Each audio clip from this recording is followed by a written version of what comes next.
It's a pleasure being here again, brethren, and Happy New Year as we are now in 2024. We give God all the glory and all the thanks for actually waking us up this morning where we are able to see another year. So, brethren, we might have those that have lost loved ones in 2023. You have been blessed for 2024 for seeing it. So, if you have not made that step and accepted Jesus Christ in your life as Lord and Savior, you have the time now to do so. Because, brethren, as I've always shared, Jesus Christ will be returning and He will be returning soon. So I know in 2023, my last segments was done on fornication, right? Where I spoke about it was only God approved, Christ endorsed ground for divorce and remarriage in the Jewish traditions during the time of Jesus Christ. So, brethren, although we are in a new year, I'm still going to continue my segments on divorce and remarriage, right? So today, the topic will be why then was divorce and remarriage allowed for almost any reason under the first covenant? Right? So all scriptures will be read from me in the King James Version Bible, as that's my preference, my reason, because some of the scriptures have been altered and changed in the modern versions. Right, brethren? So I'll start. So my question to start will be, why then was divorce and remarriage allowed for almost any reason under the first covenant? Now, if fornication is the only Christ approved ground for divorce and remarriage under the Jewish tradition, why did Moses permit a man to divorce his wife for almost any reason? So I'll read that again, brethren. Now, if fornication is the only Christ approved ground for divorce and remarriage under the Jewish tradition, why did Moses permit a man to divorce his wife for almost any reason? That's my question. And my explanation on that reason should be should be understandable for where persons will be able to grasp why Moses permits a man to divorce his wife for almost any reason. So the answer is as follows. So this following explanation should help you to understand the reasons for that Moses divorce and remarriage amendment found in Deuteronomy chapter 24, verses 1 to 3. So, reason number 1. Divorce and remarriage was allowed under the first covenant, commonly called the Old Testament, chiefly because of hard-heartedness on the part of the Jewish husbands, who pressured Moses into amending the original marital code of Genesis chapter 2, verses 23 to 24. This fact can be verified by reading Matthew chapter 19, verses 78, or Mark chapter 10, verses 2 to 4, and verses 6 to 9. Now, my second reason is as follows. Their hard-heartedness made them intolerant of their wives. Proof of this fact can be gleaned by reading the following quote from Deuteronomy. And that quotes go like this. When a man had taken a wife and married her, and it come to pass that she find no favor in his eyes, because he had found some uncleanness in her, then let him write her a bill of divorcement and give it in her hand and send her out of his house. Verse 2. And when she is departed out of his house, she may go and be another man's wife. So I just read from Deuteronomy chapter 24, verses 1 to 2. So, brethren, what I just shared describes the ease with which a man under the first covenant could have legally put away his wife.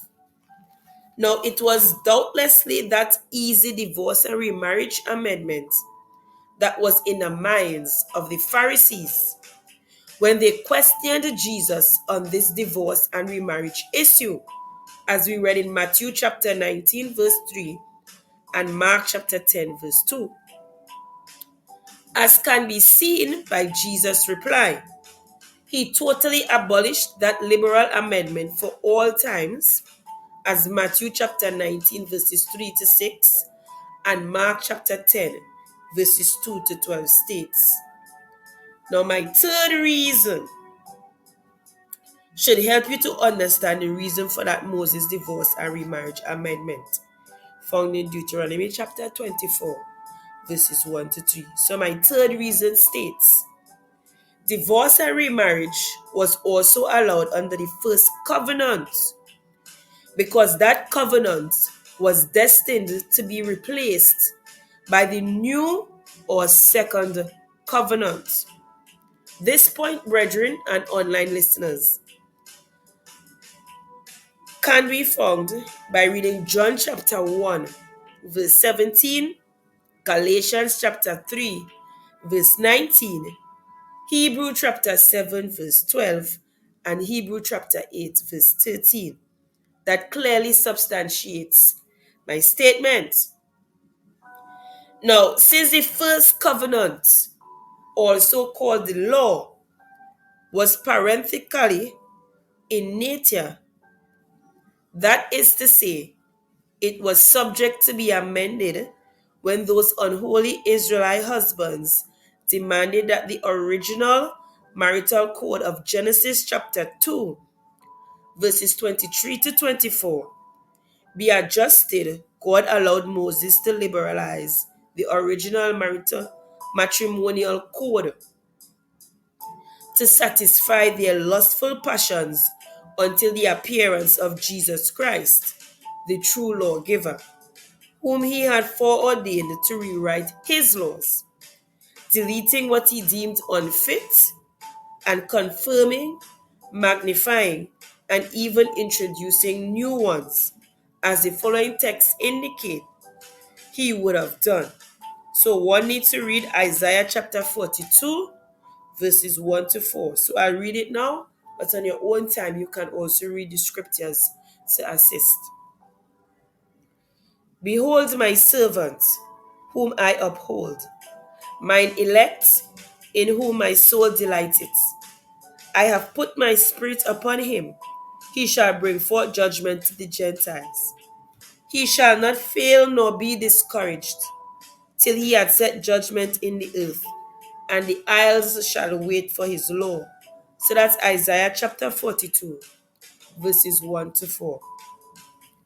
Concerning this said ministry of Jesus Christ, the true lawgiver, it is accordingly written in Isaiah chapter 42, verse 21, which states, the Lord is well pleased for his righteousness' sake. He will magnify the law, meaning the first Jewish covenant, and make it honorable. So I just read Isaiah chapter 42, verse 21. And again, in Isaiah chapter 51, verse 4, it states, hearken unto me, my people, and give ear unto me, O my nation. For a law, meaning Christ's law, shall proceed from me, and I will make my judgment to rest for a light of the people. So that was Isaiah chapter 51, verse 4.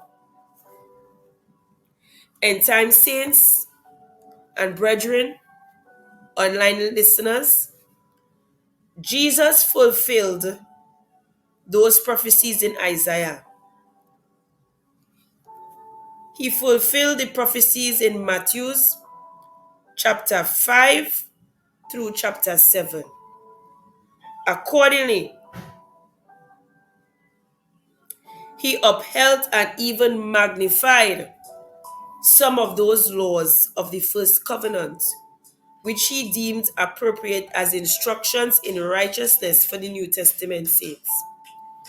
For example, the law relating to murder, he upheld and magnified it, widening it to include being angry with someone without a cause. So read Matthew chapter 5, verse 21 to 22 as confirmation. In addition, he upheld the law relating to idolatry and also magnified it to cover even the contemplative aspect of the act. So read Matthew chapter 5, verse 27 to 28 for verification or confirmation. Now, with respect to the law relating to swearing, he repealed it entirely. So this can be seen by comparing Deuteronomy chapter 6, verse 13, Deuteronomy chapter 10, verse 20, or Malachi chapter 3, verse 5, in which swearing was a God-ordained statute under the first covenant, with Matthew chapter 5, verses 34 to 37. So the following, therefore, speaks loudly to this point. And I'll be reading Deuteronomy chapter 6, verse 13. Thou shalt fear the Lord thy God, and serve him, and shalt swear by his name. So that was Deuteronomy chapter 6, verse 13. Now look at Matthew chapter 5, verses 33 to 37. And observe that Jesus neither upheld this precept, nor did he magnify it. Instead, he totally repealed it, as the following texts unmistakably show. So I'll be reading Matthew chapter 5, verse 33, 34, and 37. Again, ye have heard that it had been said by them of old time, Thou shalt not forswear thyself, but shalt perform thy oaths. But I say unto you, swear not at all, but let your communication be, yea, yea, nay, nay. For whatsoever is more than these cometh of evil. So that was Matthew chapter 5, verse 33, 34, and verse 37. Another law that suffered the same fate like that meted out to swearing was the law an eye for an eye and a tooth for a tooth. In this case, Jesus said, turn the other cheek. So that can be found in Matthew chapter 5, verse 38 to 39. Now, with respect to the old, permissive, liberal law relating to divorce and remarriage, which can be found in Deuteronomy chapter 24, verse 1 to 2, Jesus dealt with it comprehensively. Accordingly, he repealed the Mosaic amendments that allowed for divorce and remarriage for almost any cause.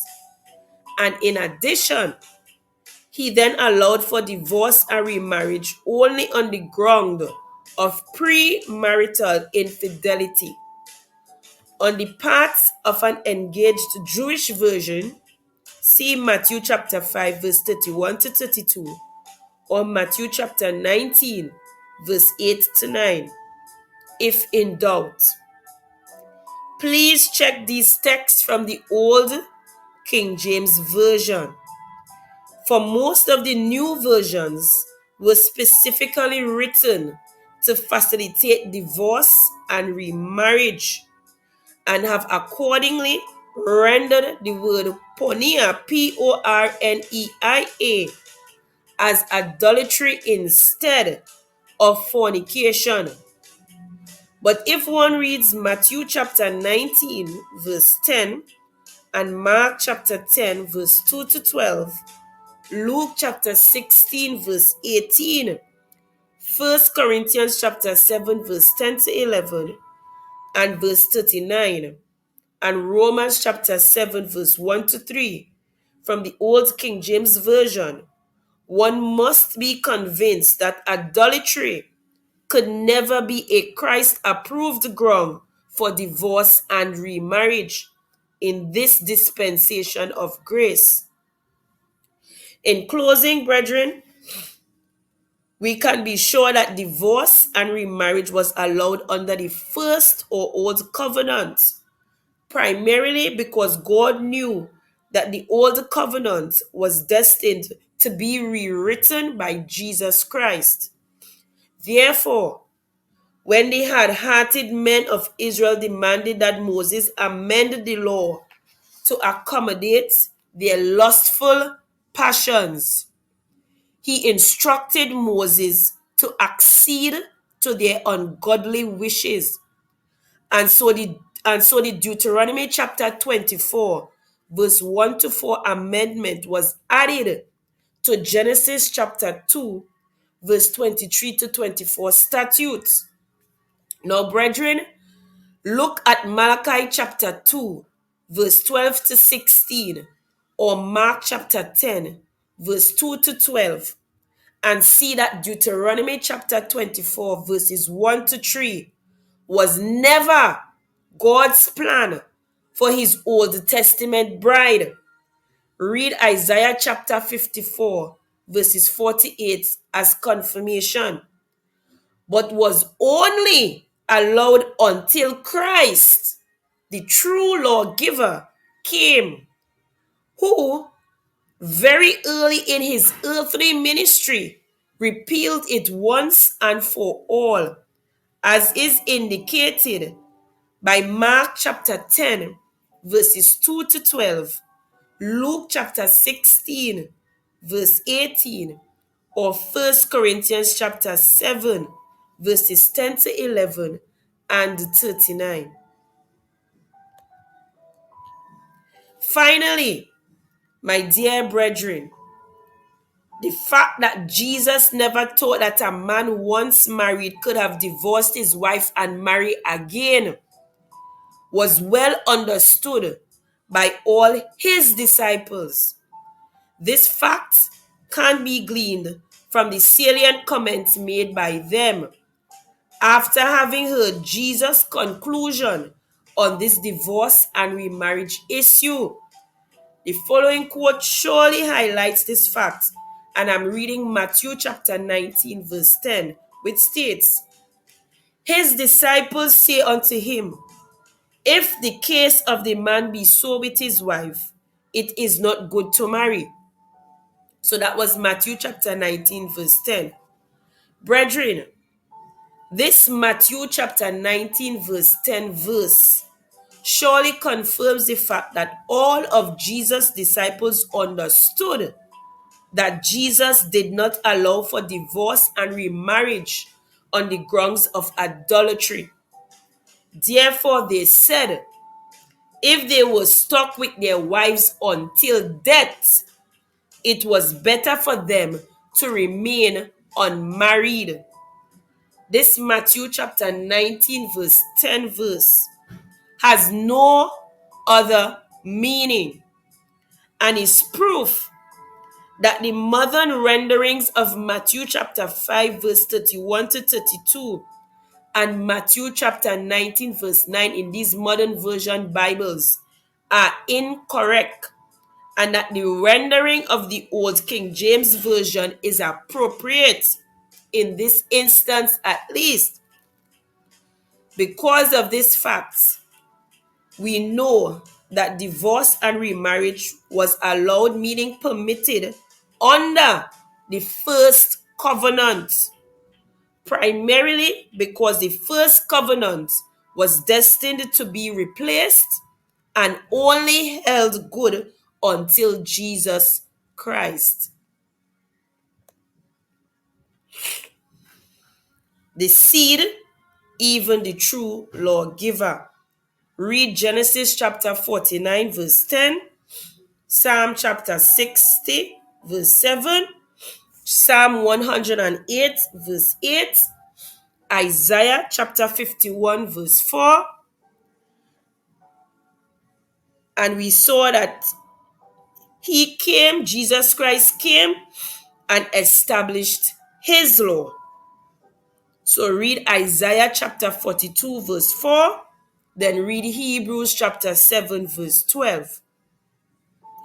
Now the fact that Jesus is the true lawgiver can be seen by Jesus' use of this preamble. It had been said in Matthew chapter 5 verse 31, but I say, in Matthew chapter 5 verse 32, moreover, since Moses came from the tribe of Levi, he could not have been the true lawgiver. If we are to believe Psalm 108 verse 8, Isaiah chapter 42 verse 4, Isaiah chapter 51 verse 4, or Hebrews chapter 7 verse 12, for that matter. Jesus, on the other hand, came from the tribe of Judah and, as such, was therefore qualified to be the final lawgiver, as the text indicated, which I've just shared previously.